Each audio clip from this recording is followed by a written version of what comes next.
All right, so this is going to be another fun one. We are celebrating 20 years of Magnification, which came out September 10th, 2001. Wow. Steve, can you believe how time flies? Yeah, I mean, Tempest Fugit, I guess, is the name of the song that we all know. Um, Absolutely. yeah, like I think you and I were talking about how like Magnification still feels like a modern album to us. Like it doesn't feel like that long ago compared to other Yes albums. I mean, obviously some are like much older than Magnification, but still it's like really weird. Yeah, it's very timeless. I hate to sound, use an overused term, but it truly is timeless, I think, in the way it sounds. And what Steve and I are going to talk about with you folks today is we're going to talk about how the album came together, our overall initial impressions. We'd love to hear yours. Please feel free to comment on whatever platform you're watching or listening to this on, if comments are enabled, or write us an email. Cover art, we're going to talk about track by track. We're going to cover everything, right, Steve? What else? Yeah, we're also gonna go over live representation of the album and also just our initial impressions when we each first listened to Magnification. So yeah, we got quite a show to talk about. Yeah, and we'll talk about favorite songs, and we got a couple other goodies uh, packed in there at the end. But please give us your feedback. This is not just us talking at you. We want to be talking with you. It's a virtual conversation. So, Steve, where do we start? Right. So we'll start by talking about sort of introducing how this thing came together. So um the album before this one is The Ladder, which we've talked about a lot how much we love it. And then after that tour for that album is done, Billy Sherwood leaves, and then there's the Masterworks tour in 2000 where fans were able to vote for the set list choices. And they played epics like Close to the Edge, Ritual, and Gates of Delirium, so fans were excited about that. But then you have Yes parting ways with Igor Koroshev, their keyboardist, because of some really bad things that he did on that tour. And so they're left once again without a keyboard player. Shocker that that's the rotating like slaw in their lineup. But they end up coming up with this idea that maybe for their next album they don't need a keyboard player because they're they decide that they want to make an orchestra a part of their next tour and this next album.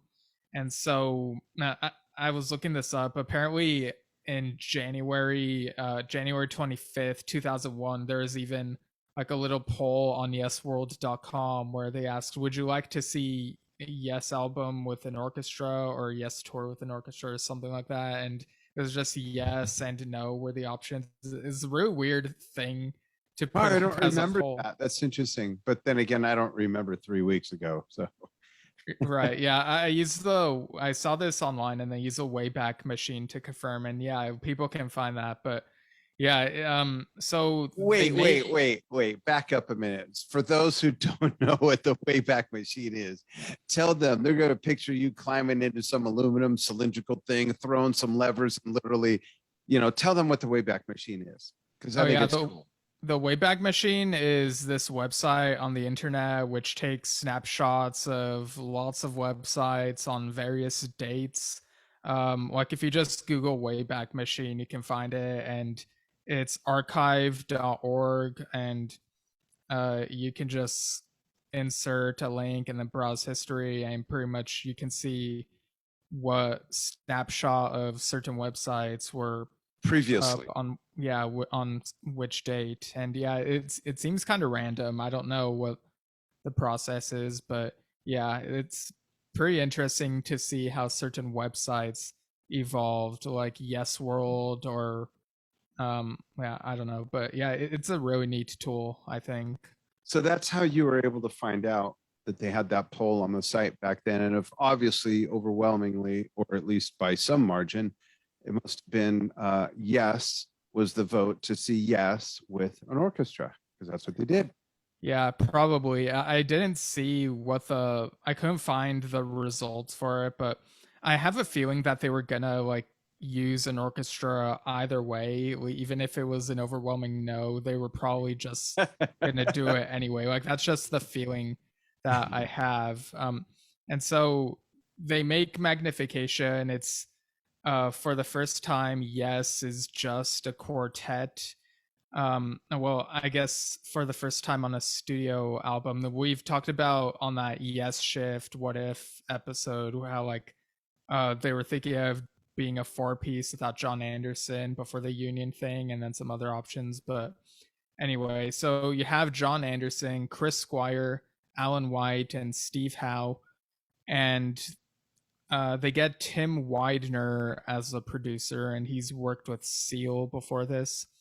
And yeah, so I guess we can just go over what were our initial impressions when we first heard this album. So do you remember what that was like for you at the time? Yeah, I actually do. But also, a precursor to that was finding out that it's just the four of them. They were recording in Santa Barbara. And as you know, I lived in Ventura, about a half hour away at the time. And the first thing was, I was excited that there was going to be another Yes album. I was excited that it included 4/5 of the classic lineup, my personal favorite lineup. And, but no keyboard player. Like, couldn't you just call up that fifth guy?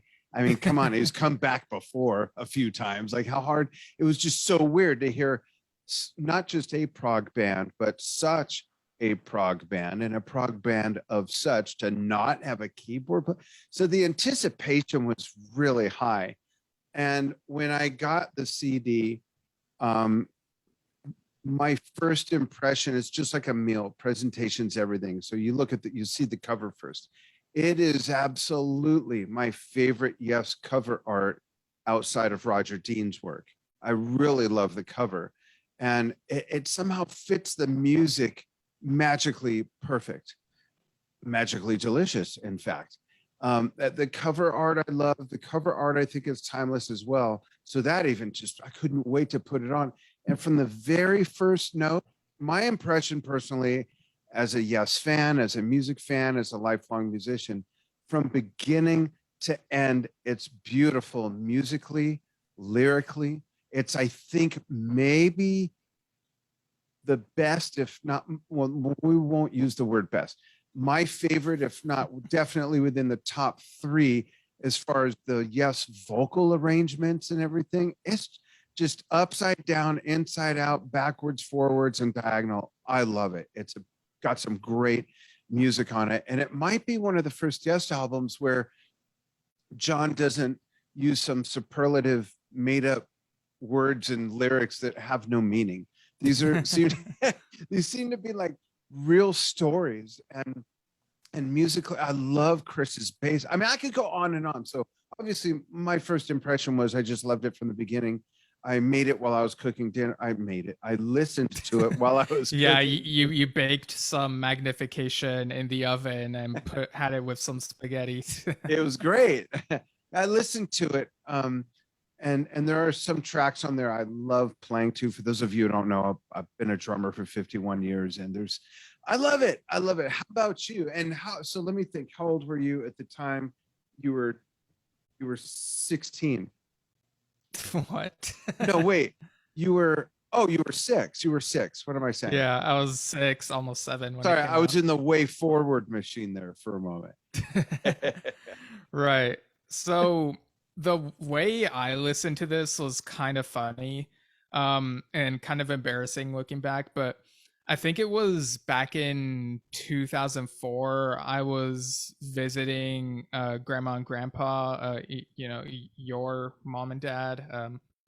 Just so listeners know, it's like paternal grandparents, not my maternal grandparents. But anyway, Yeah. um, and I remember my uncle and cousins were there. I mean, you know who they are, but to listeners, it's like just extra information. But anyway, Yeah. so my uncle lent me because he brought the Magnification CD, and like I was like really curious about it, and I think I was also like talking with one of my cousins, like we were both saying, yeah, Trevor Rabin is the best guitarist ever, because I'd gotten the remastered 90125 that year at some point, and And so this I is was a like, freaking 6-year-old, people. Steve's well, at really that been. point I was 9, Oh, almost okay. 10 maybe, Oh, but yeah. excuse me. Okay, yeah, that's right. Yeah, But and still, so Steve's been a uh, music fan forever, so the context is interesting. yeah, and so I got the CD, put it on the stereo CD player in the dining room while everyone else was like in the living room or whatever. And so I put it on and I listened to the title track Magnification, and I thought it was really cool. And then I think at some point I started skipping through the tracks just to see like what each of them sound. I think I lost my place, and so I wasn't sure like where I was in the album, and so I heard bits of each track and didn't really fully experience the album at that time because I was kind of confused about how the like How to the work a CD player. yeah, I guess, but yeah, so that was kind of a silly thing to happen, but I eventually I remember listening to the album in full eventually in I think 2008 or 2009 or something like that. And so, like, I mean, listening to it finally in full, I was like, wow, what was wrong with me? I should have just listened to the whole thing back then. It's great. It's like, this isn't the first time Yes had an orchestra on their album. Like, they had an orchestra for Time and a Word, but it feels different because obviously they Yeah, don't have a keyboard player. It's like in place of that, and right. Which it is so also weird. yeah, and it also works differently. Like I feel like on Time and a Word, there are moments where the orchestra feels maybe a bit more upfront and bombastic, whereas on Magnification it's a mix of that but also enhancing like the melodies, like being melodic in the background. So it was kind of a different approach, I think. Yeah, absolutely. So we both loved it. Folks, do you like it? Do you love it? What were your first impressions? Did it have to grow on you? I was an addict right away. I really still love that album. And it, to me, it is timeless. There's other albums where you can tell, oh, that's definitely late 70s. Oh, that's definitely from the 60s. Oop, that was their 80s phase. That, but this is just so different in those ways. What about your cover art thoughts? Yeah, I agree that the cover art. I'm actually not sure what my favorite non Roger Dean Yes cover art is. I'd have to think about that, but it does fit the like the look of Magnification. I think like it's very spacey. It's got the purple, and you also got the.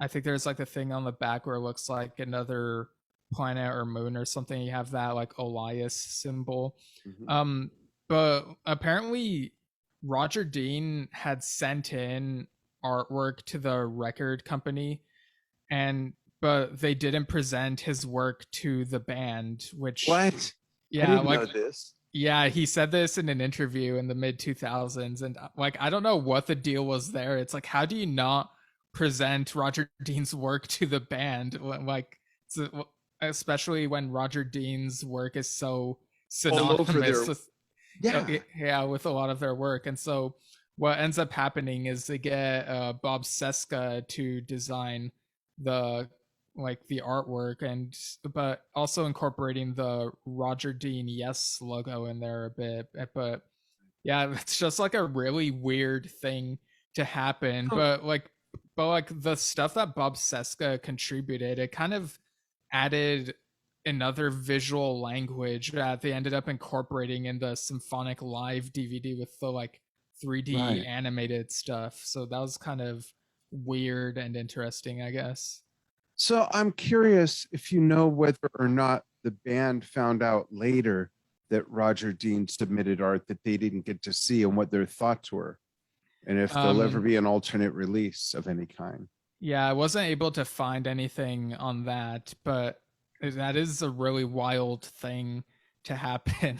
So remind me next time I interview Alan, I've got to ask him that, or if we have Okay. anybody else on this show, because we will be having band members on the show, folks. Right. Yeah, we'll ask him about that and about the Eddie Jobson thing. Yeah, yeah. Um, so should we go through the tracks? Yeah, sure. And we won't So, go too extensively because there's a bunch of tracks and yeah, there's but like 10 of them. yeah, yeah. So Magnification, I love how it starts out right from the beginning. The album sounds like a Yes album. You know, just the way it's recorded, the production is excellent. The way Steve is playing on the acoustic, and you got Chris melodically coming in, it just all falls into place and takes you away. You know, is kind of how it was, and then it builds up to the chorus. It's just heavy and has all those layered vocals with the orchestra. It's just a great way to start an album, especially this one.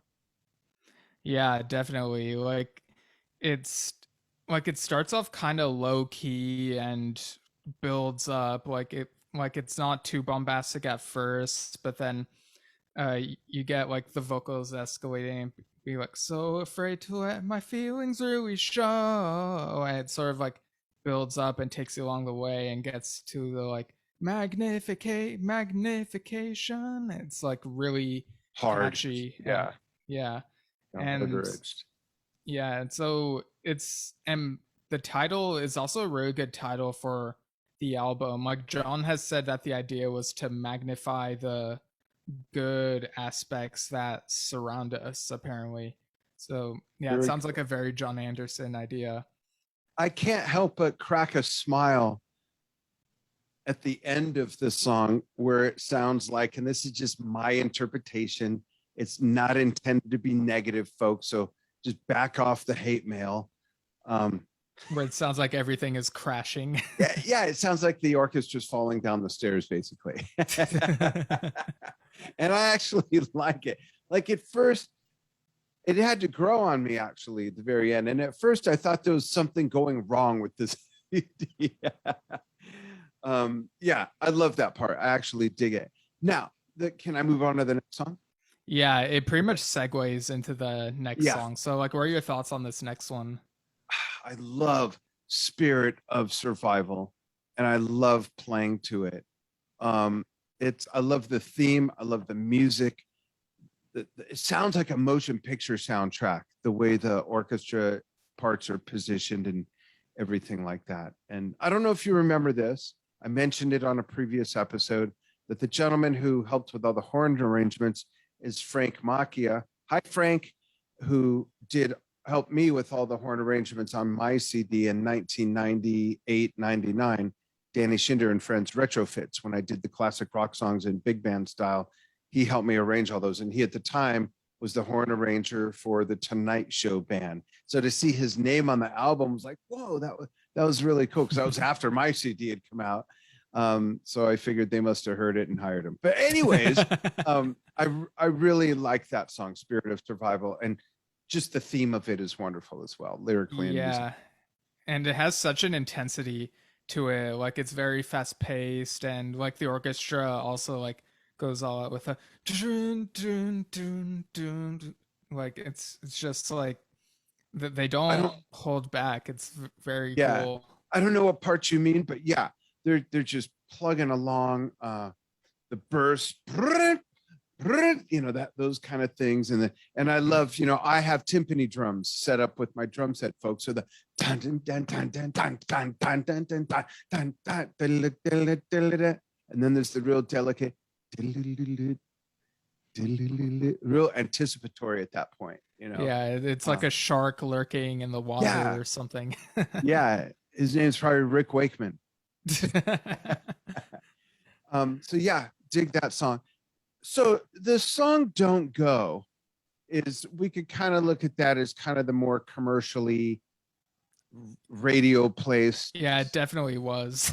Yeah, and I kind of have memories of not being extremely fond of that song, but I have to admit, when it played while I was cooking, I loved it. It reminded me of how easy it is to follow along those lyrics and how sing-songy it is, as well as the rest of the album, even some of the music that gets slightly more esoteric in comparison to that.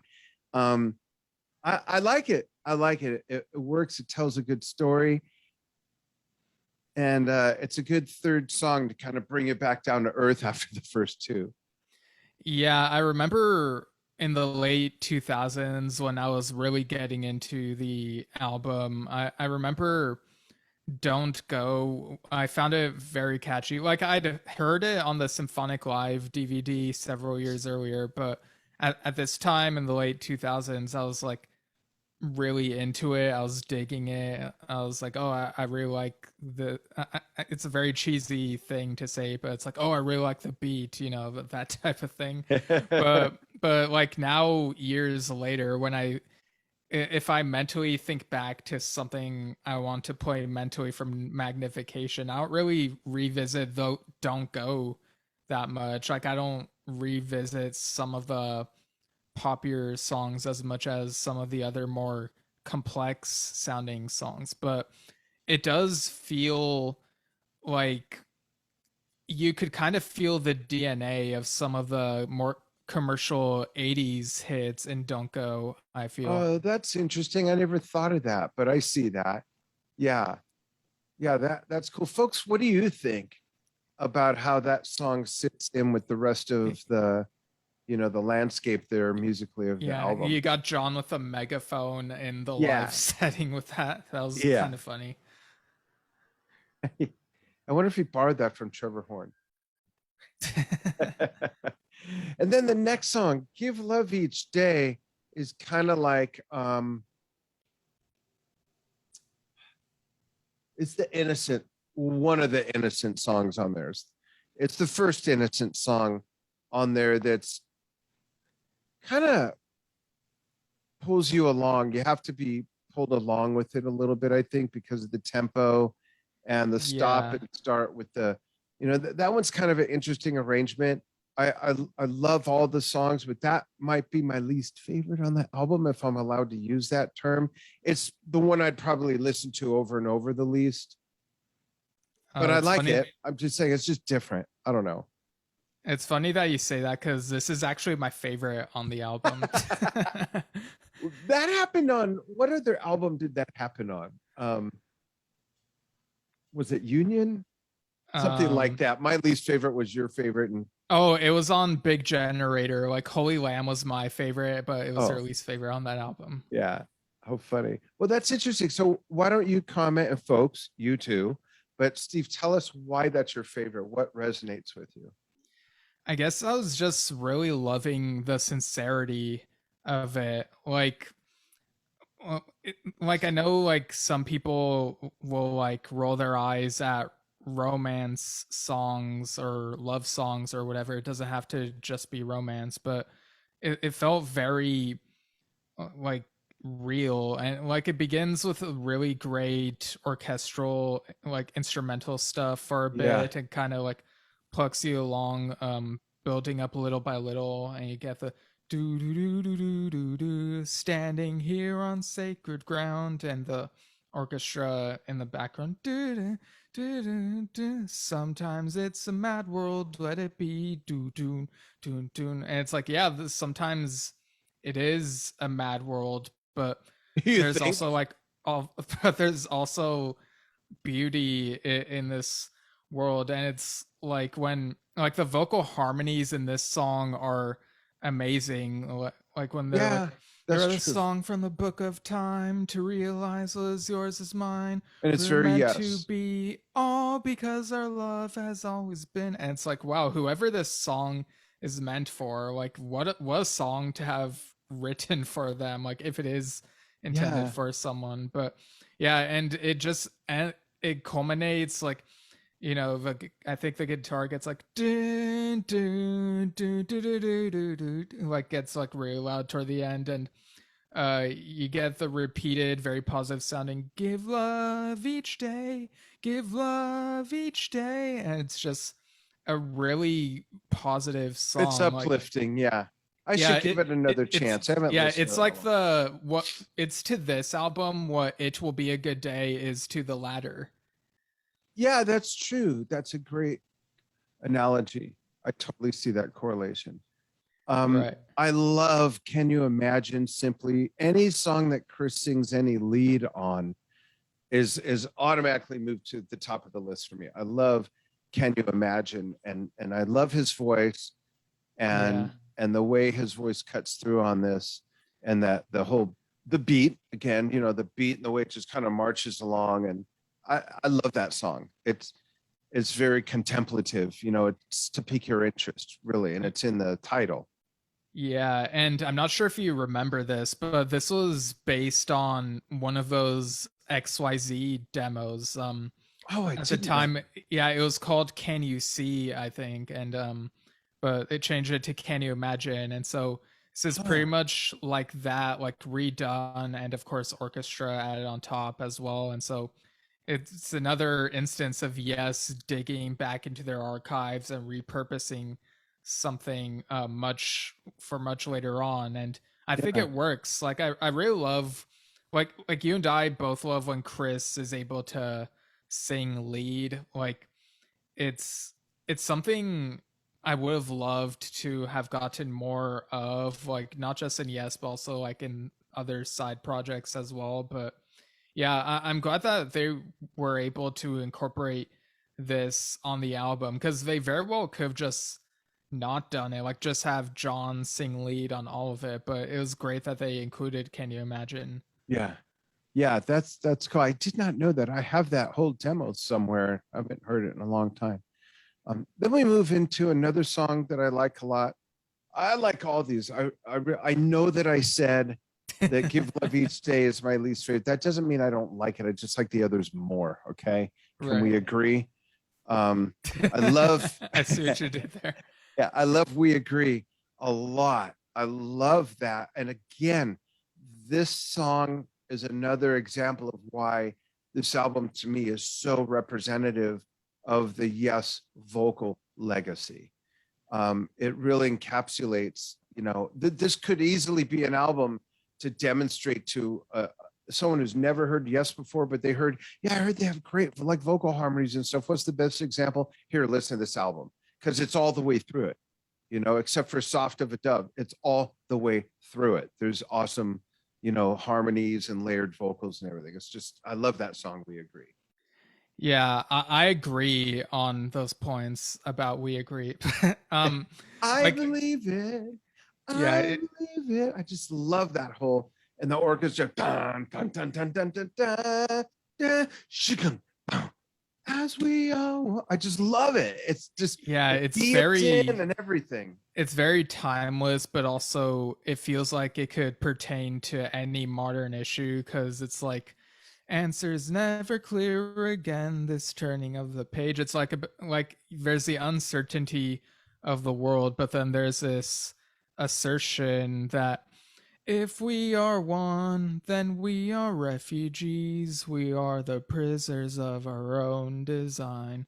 If we are one, seen through the eyes of child, we will perpetuate the song of love. And so it's like you get a mix of different things there. It's like if people act as one, then what does that make them? Like it depends on how they act, I guess. And I think a key thing in this, which you can find in other songs by Yes and Jon Anderson here and there, is like seeing through the eyes of a child. It's like I always see that as a metaphor for like what'd you think of like a child seeing all of the crazy stuff that the adults are going through in the world? Like when they think that it's kind of like Well, messy and unnecessary and stuff like that, it's like yeah. yeah, and we can all reflect on that. Every generation, unfortunately, has seen crazy shit as a kid. All of Right. us have. You have, I have. It's so. That's an Yeah, and interesting point.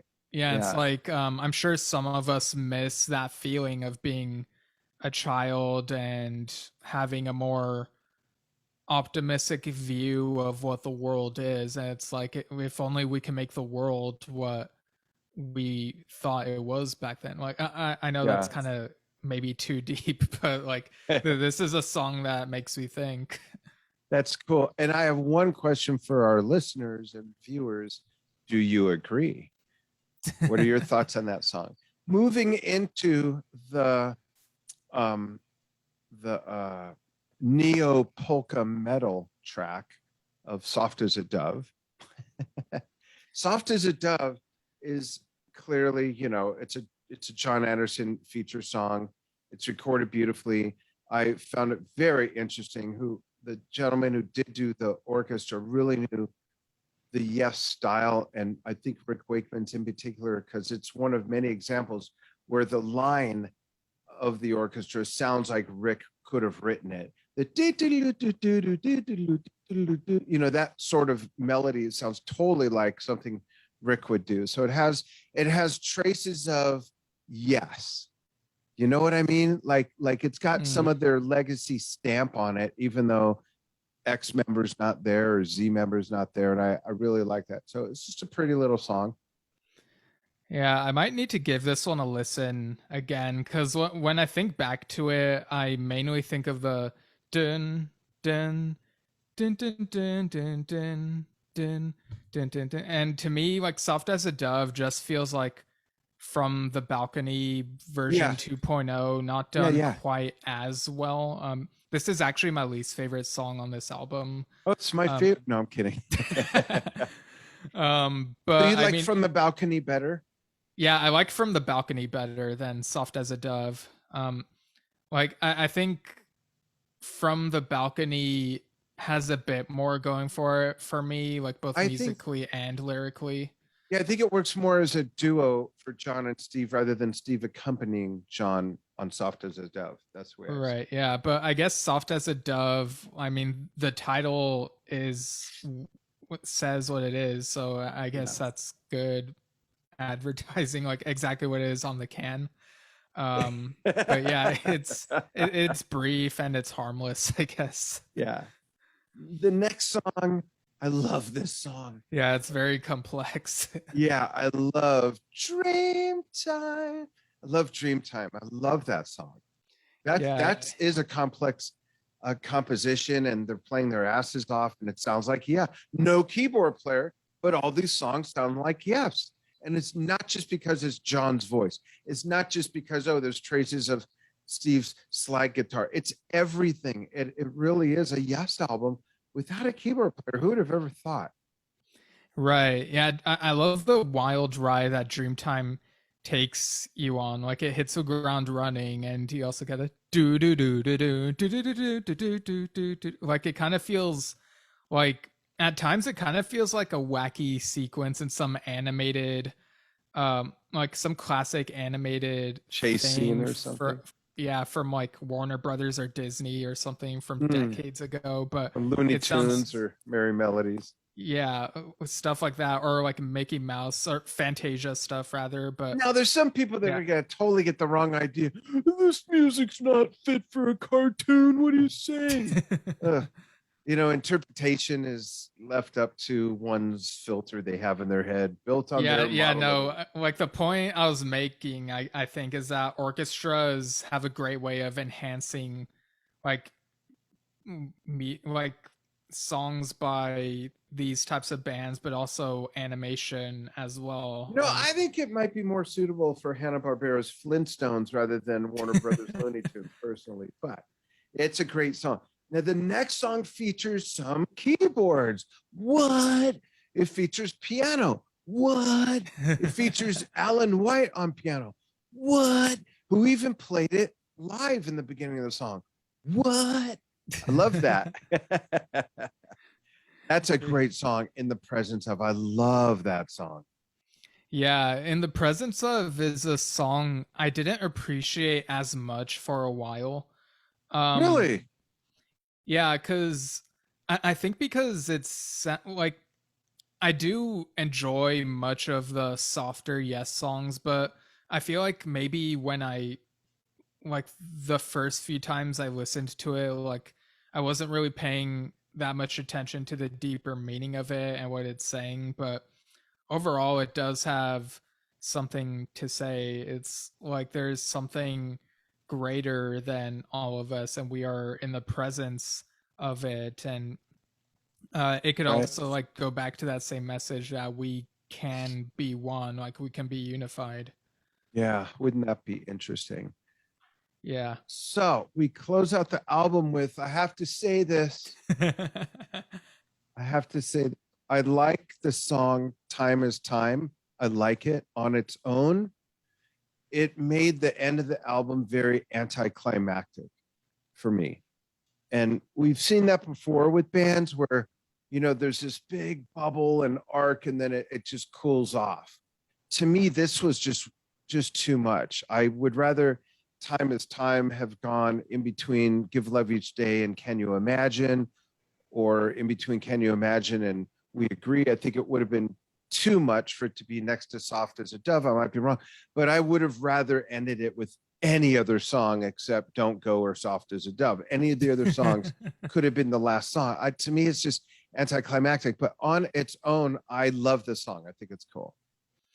Yeah, that's a good point. Like it does feel a bit like an afterthought after, like I'm sure like some people will listen to In the Presence of and be like, oh, that's a great ending to the album, and then be like, And wait, then what? Time is time? What? Time is time. It's like Yeah.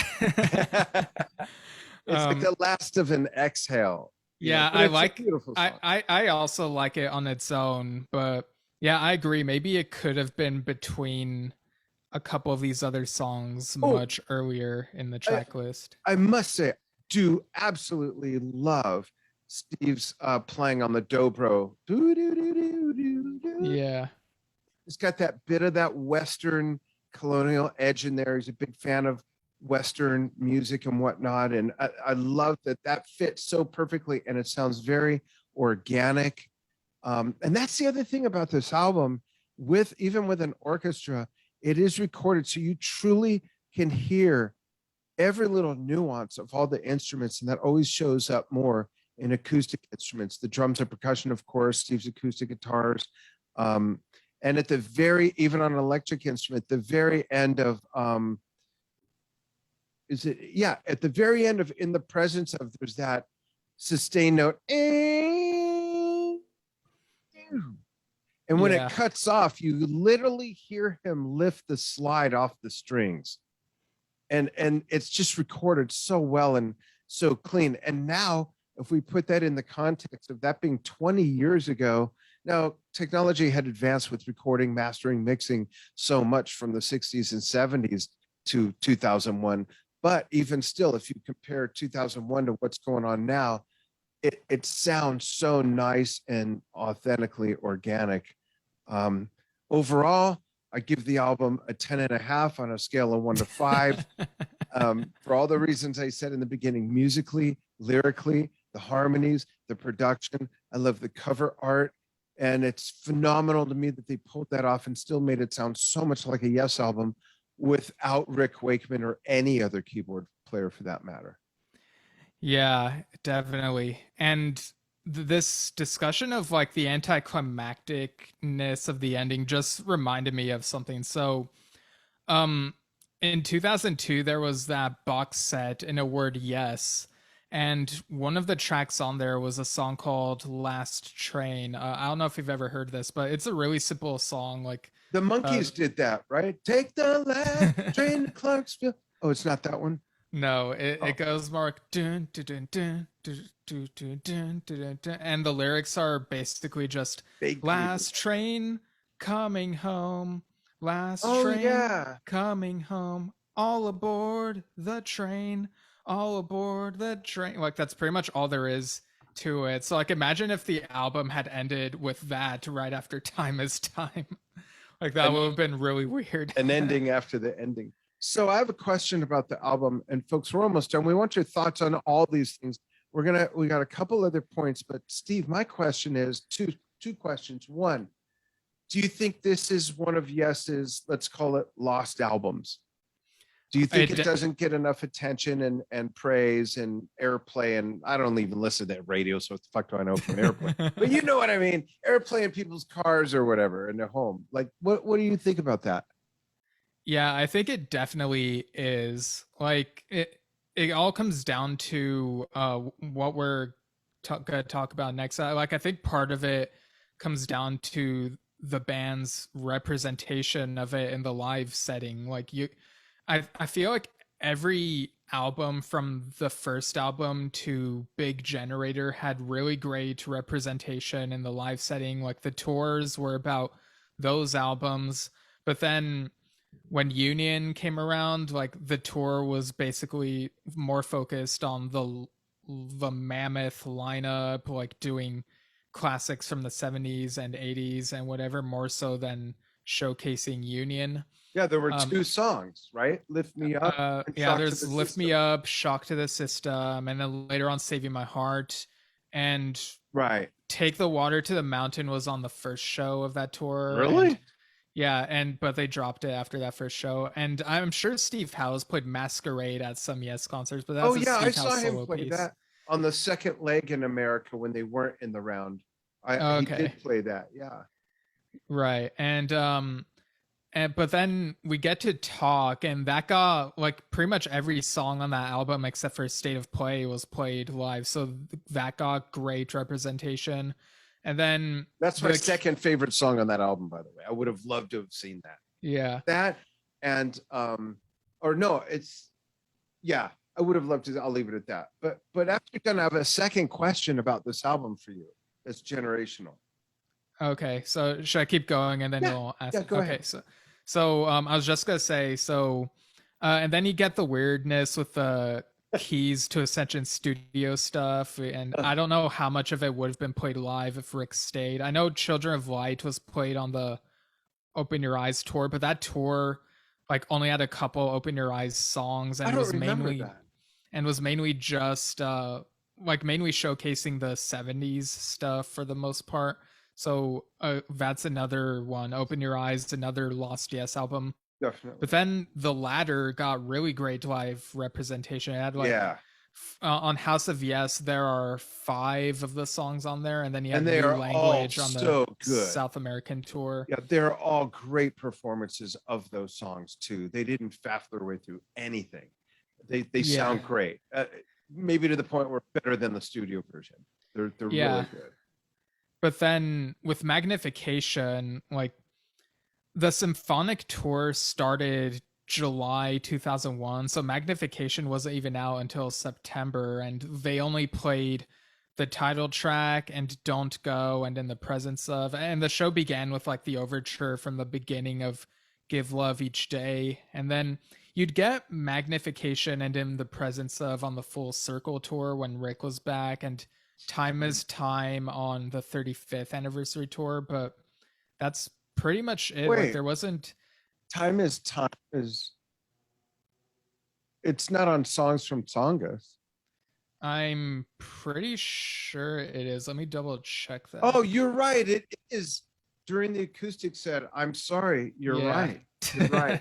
Sorry. Yeah, that's how much of an afterthought this song sometimes feels.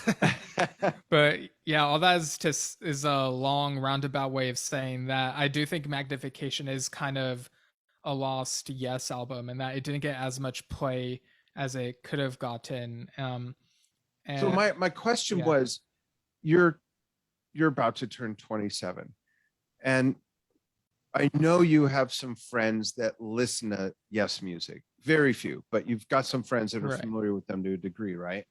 So I'm curious, in the context of your age and generation, do they even recognize this album at all? Do they even recognize anything before or after the Trevor Rabin years? And I know it's different for everybody, no matter how old you are, but like, what have you, just briefly, what have you seen out there? Like, are they on the same age as you, where they get the span of the catalog, or they only know like 1/7 of the catalog of that? So from what I can tell, from the few friends of my age group who are into Yes music, is that they're mainly into the 70s stuff, like Close to the Edge and Oh, stuff like that. okay. Nice. So I don't know if they even give much thought to magnification. I guess I'd have to ask them, but yeah, like I have a friend who lives in England. I think he still lives in England at the moment. He's from Wales, I think, but he he loves Close to the Edge, and he once asked me like, what's the next Yes thing I should listen to that will make me feel like the same way as Close to the Edge? And like I recommended Tales to I knew him, it. and yeah, and I actually recently had him listen to The Ice Bridge, and he thought it sounded really good. The upcoming song from The Quest. Yeah. Like he thought for something from Yes that sounds like it sounds very Yes and also very modern, and it's like he really dug it. Cool. We're going to wind up with just a couple more points, folks. Let us know how old you are and what your top 3 Yes albums are. Comment where you're watching this or listening to it, or send us an email. And the email, Steve? Yesshiftpodcast@gmail.com. And that's Yes Shift Podcast at gmail.com. Okay. So we have just I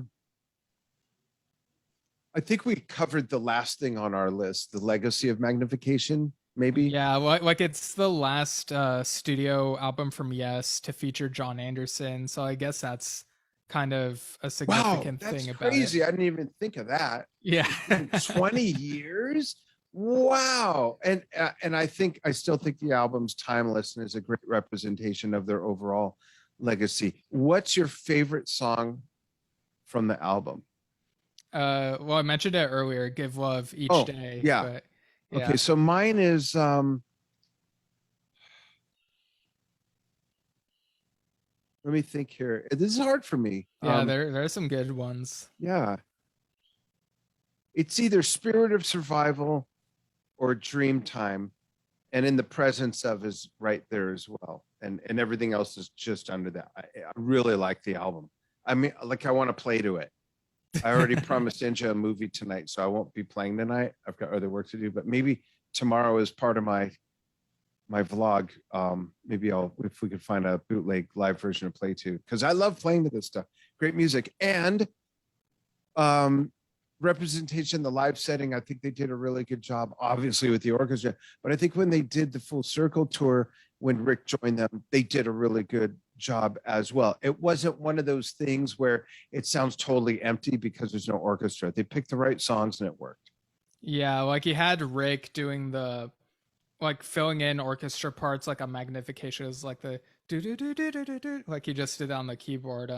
Yeah. And of course for the symphonic tour they decided to hire a keyboard for that tour anyway, Tom Brislin, while they waited to get Rick back the subsequent. Did they ask him to go on that tour? I don't remember. I don't think they asked him to be on the tour, but there was a Notes from the Edge interview in 2002 where Rick said he got a call from Eagle. Are we even allowed to mention Notes from the Edge? I'm just kidding. Love you, Mike. Where Rick said that he got a call from Eagle Vision to you know, the company that makes the like Yes DVDs at the time. They called him and asked if he wanted to guest at the show that ended up becoming Symphonic Live, and he really wanted to, but it conflicted with his touring schedule. Yeah, but here's the thing, like, do you think that he would have played the whole show, or do you think he would have guested on just a few songs? I don't know. Because if it was, sure would have been nice to see him for the whole show, but I don't think he would have, no offense, had the capacity to learn everything, rehearse everything. You know, playing with the orchestra is a different thing. He is Rick fucking Wakeman though, and he's done it year after year after year with orchestras. I mean, those songs, and I don't know. You know, I don't know.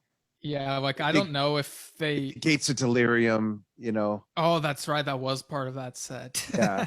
So that might have been, he went as far as playing Soon. You know, he's got that weird rule. I won't play anything by anybody that came after me unless that person that came after me also played before me.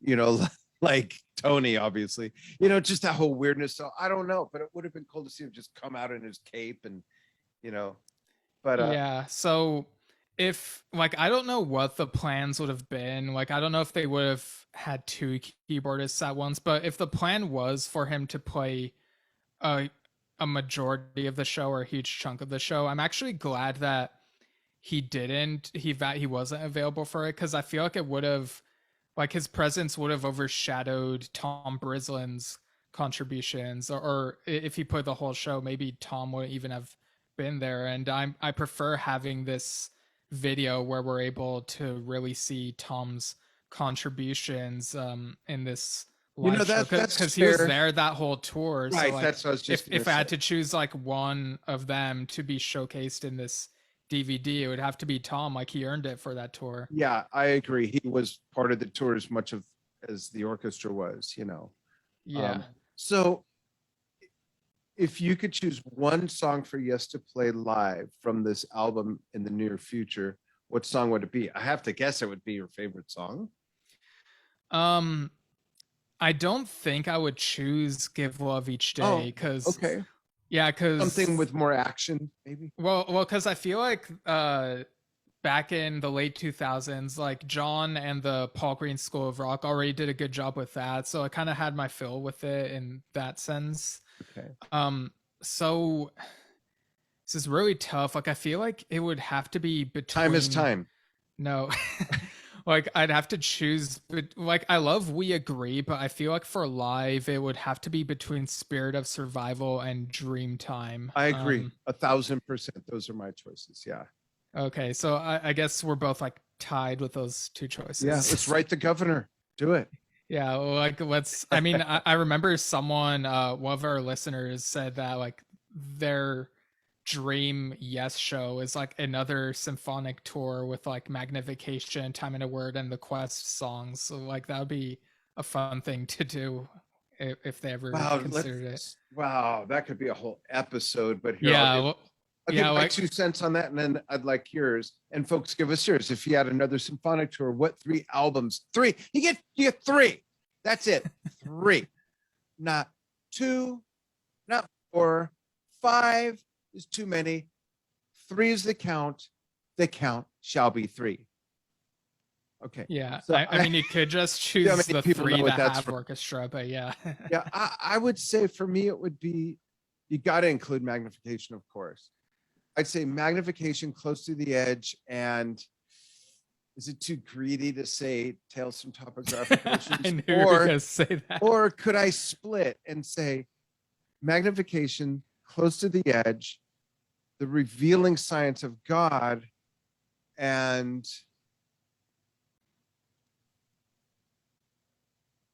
I don't know. I don't know what other album I'd want to add, or maybe that's not fair to add a whole album. Okay, I'll just take that. Yeah, I don't know. Like Revealing Science of God. Yeah. And then to All Close to the Edge and close with Magnification. Okay, yeah, that would be a fun show, but how about you? Yeah. I mean, I've said before, like the obvious thing to do would be to just choose like songs from the 3 albums that have orchestras on them. So Time and a Word, Magnification, and The Quest. Like as we've heard, The Quest will have orchestra. Yeah, that's why I haven't chosen. I haven't heard it yet. Right. Okay. So, but if I had to like think outside of that framework, like if it could just be any Yes albums, like stuff from Magnification and stuff from, you know what, I think I would still say Time and a Word, because there's some obscure stuff on there that doesn't get enough play in the live setting. So, and then go ahead. I'm sorry. Go ahead. Okay. And then am I allowed to say, instead of a Yes album, can I say Fish Out of Water? Like the entire album just done by Yes. Wow, that would be awesome. But without Chris, that's a tough one, because now we're getting into fantasy a little bit because Chris is right around. But well, that's interesting. So I have an idea for an episode, and I'm just going to blurt it out publicly. Usually Steve and I, obviously we talk about this privately. And I don't think either of us have come up with an idea where the other one said, nah, we're not doing that. Well, I have a feeling it might be something we have talked about, but go ahead. Okay. So and we'd love ideas from you folks. We'll get to that before we go, and we got to go in a moment. But I would love to do a symphonic Yesshift where we advertise it first and we get people to send in their set list. If you could get 10 songs in a concert by Yes with a full orchestra on every song, what would it be?